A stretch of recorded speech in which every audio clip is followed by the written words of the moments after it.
روٹیوں کا معجزہ۔ مقدس لوکا کی انجیل، اس کا 9 باب 10 تا 17 آیات تک۔ اور رسولوں نے لوٹ کر جو کچھ کیا تھا اس سے بیان کیا، اور وہ انہیں ساتھ لے کر بیت صدا نام ایک شہر کو علیحدگی میں چلا گیا، اور یہ جان کر ہجوم اس کے پیچھے گیا، اور اس نے انہیں قبول کیا اور ان سے خدا کی بادشاہی کی باتیں کرتا رہا، اور شفا کے محتاجوں کو شفا دیتا رہا۔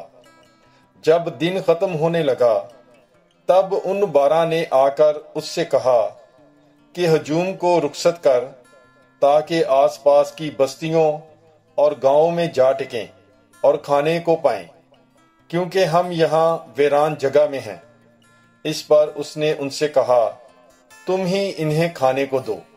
انہوں نے کہا کہ ہمارے پاس 5 روٹیوں اور 2 مچھلیوں کے سوا اور کچھ نہیں ہے، مگر ہاں ہم جا کر ان سب لوگوں کے لیے کھانا مول لے آئیں، کیونکہ وہ 5000 مرد کے قریب تھے۔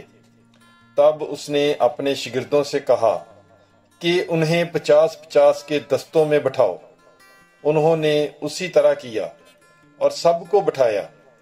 تب اس نے ان 5 روٹیوں اور 2 مچھلیوں کو لے کر آسمان کی طرف دیکھ کر ان پر برکت چاہی، اور توڑ کر اپنے شاگردوں کو دیتا گیا کہ لوگوں کے آگے رکھیں، اور ان سب نے کھایا اور سیر ہوئے، اور ان کی بچت اٹھائی گئی، ٹکڑوں کی 12 ٹوکریاں۔ پاک کلام کے پڑھے اور سنے جانے پر خداوند کی برکت ہو۔ خدا کا شکر ہو۔ God bless you. Bible is life.